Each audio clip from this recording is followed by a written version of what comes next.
Hey guys, and welcome back to Star Control 2. I'm just going to leave the Siren alone for the moment. I can't get them involved in the fight yet because I can't prove to them what happened to their home world, so we are going to go down that avenue a little bit later in the game. And first thing I'm going to do is get into quasi-space. And I'm actually going to start hunting rainbow worlds at this point.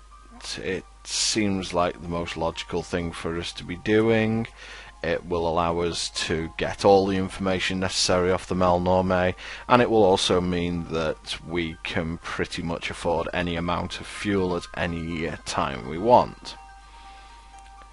Plus I am going to need to upgrade the flagship at some point, and selling fuel isn't actually the worst way to do it. It isn't brilliant, but it's not the worst either. So first things first, I'm going to go back to Beta Pegasi, and I am going to mine that system because I wasn't able to mine it before. And the second system we're going to head to is Epsilon Draconis, which, as those of you who were paying attention to what the Melnorme have said and what various other races have said, is in Thradash space. And the Thradash are, they're not a particularly friendly species, but I'm going to speak to them because they have in their possession the Aqua Helix device that the Melnorme mentioned, and I'm going to want to try and get that off them. So let's see if we can't meet them. I'm going to head into the Alpha Pavonis system and see what they've got to say for themselves. There we go, and here we go, we found them, a couple of them orbiting stars, so ships don't look too threatening really, so let's have a chat.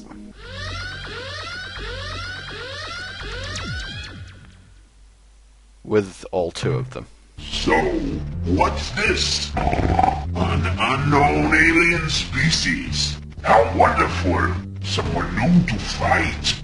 We, the Thradash of Culture 19, famous Ur-Quan combat grounds, know well the value of a good fight. Either you win and prove your superiority, or you lose and are vanquished. If the vanquished is lucky, it may survive to learn an important lesson from its defeat. This is the way of the Thradash. We fight and learn and improve. All other cultural schemes are inferior. This is a proven fact. What have you to say before we begin combat?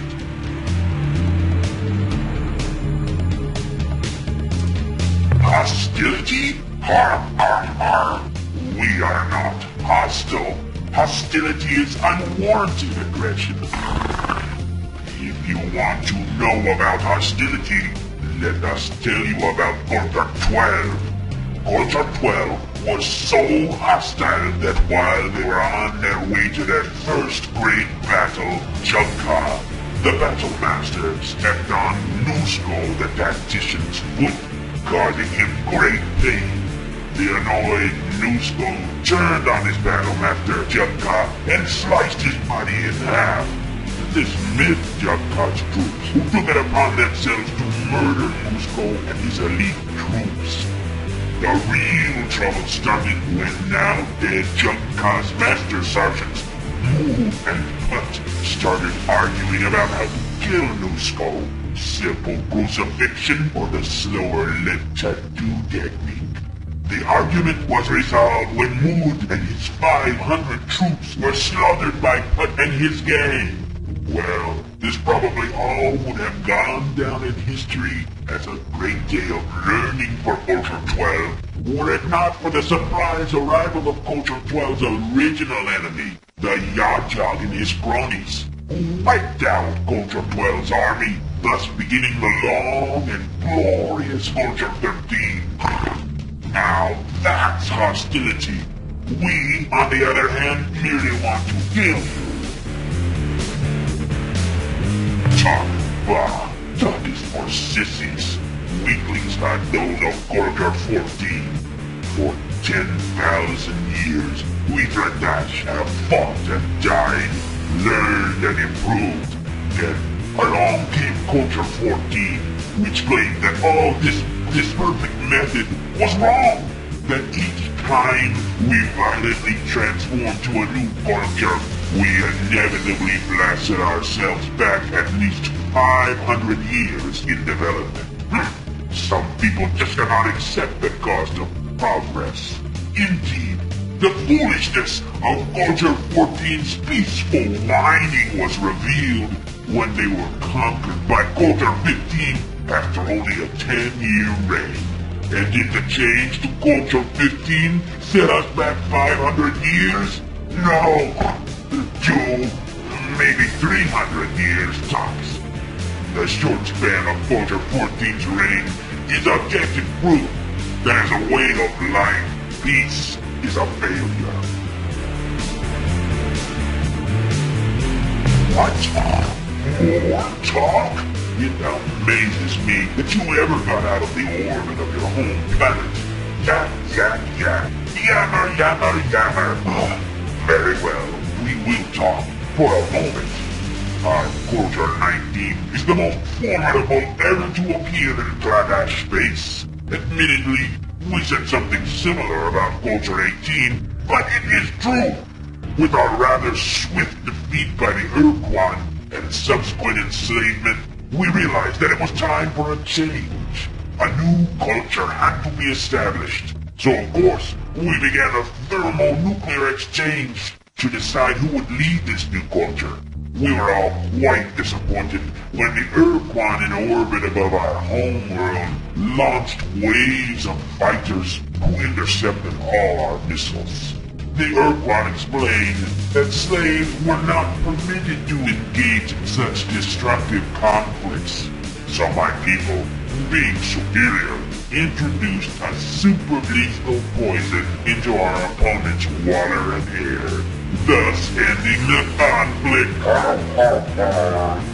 The Ur-Quan were not particularly happy about this resolution and killed all our leaders, which, under other circumstances, would have started a larger inter-Dragash war. But the Ur-Quan appointed new leaders, apparently chosen at random, and explained that further disobedience would result in the destruction of our species. Frustrating, huh? A foolish question. We are their slaves, dope. What else would we be?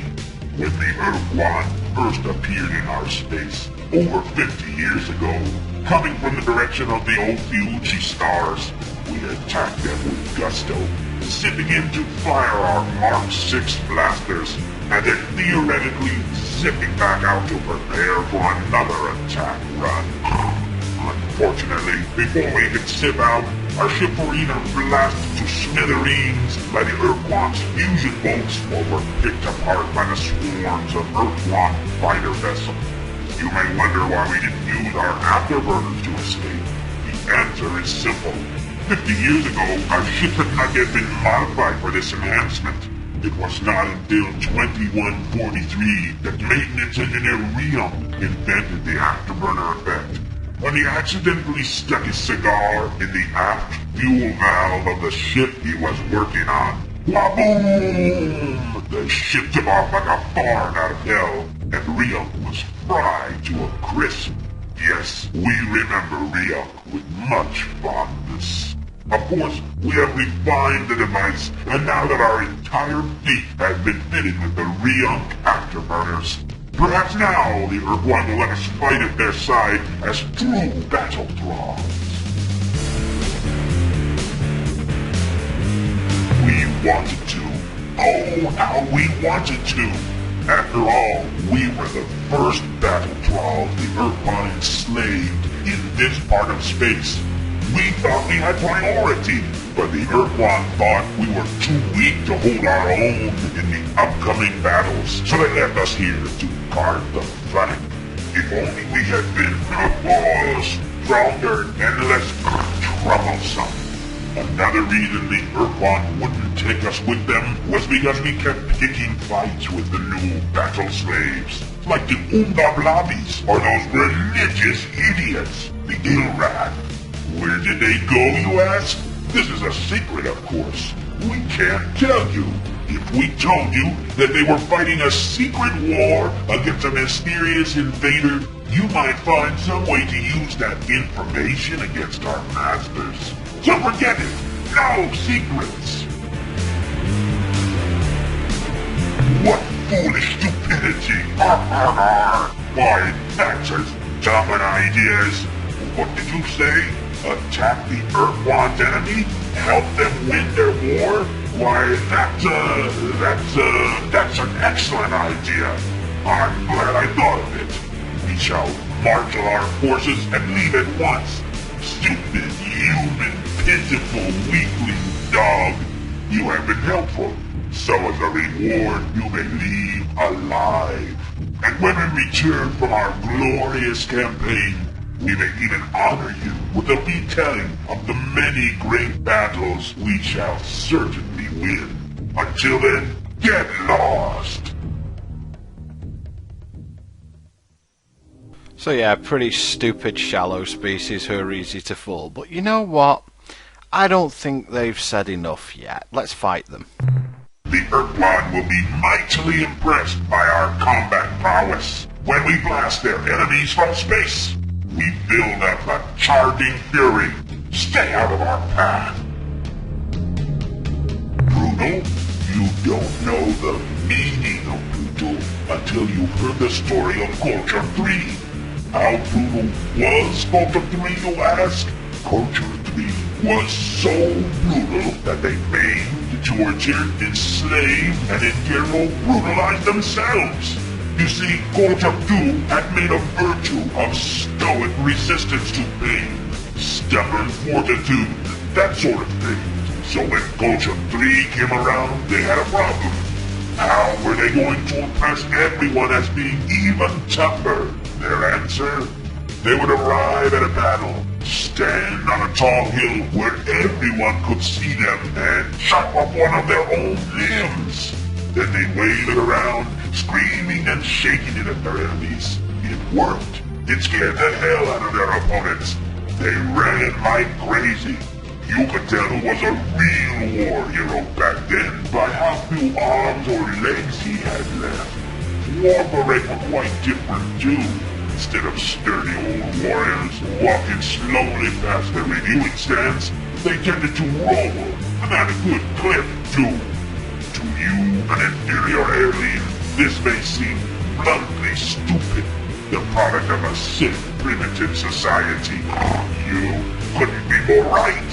Culture 3 was, as you can well understand, only the third Thrabash culture, and was therefore far from the tempered perfection you have encountered here and now.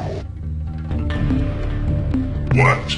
You leave before the lesson begins?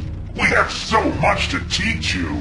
Let us show you just one thing. It's called the surprise attack. You know what, I do always chuckle when I talk to the Thrabash, they are quite funny. Now, their surprise attack would be okay except for a couple of things. Number one, it's not much of a surprise, and two, it's not much of an attack either, because the White Star is now capable of pretty much one-shotting them. So yeah, we're quite powerful at this point in time. We are capable of going head-on with an Ur-Quan Dreadnought, but we would still take losses, same against a Kura Marauder, so best thing is just to keep the White Star out of the fight against them. But yeah, can't say we're fulfilling the incredibly good guy role here. We're sending the Thrabash to meet their demise at the hands of the Kora, and next time you'll see why we're sending them that way, because, well, we want to steal their stuff. We're the good guys, honest.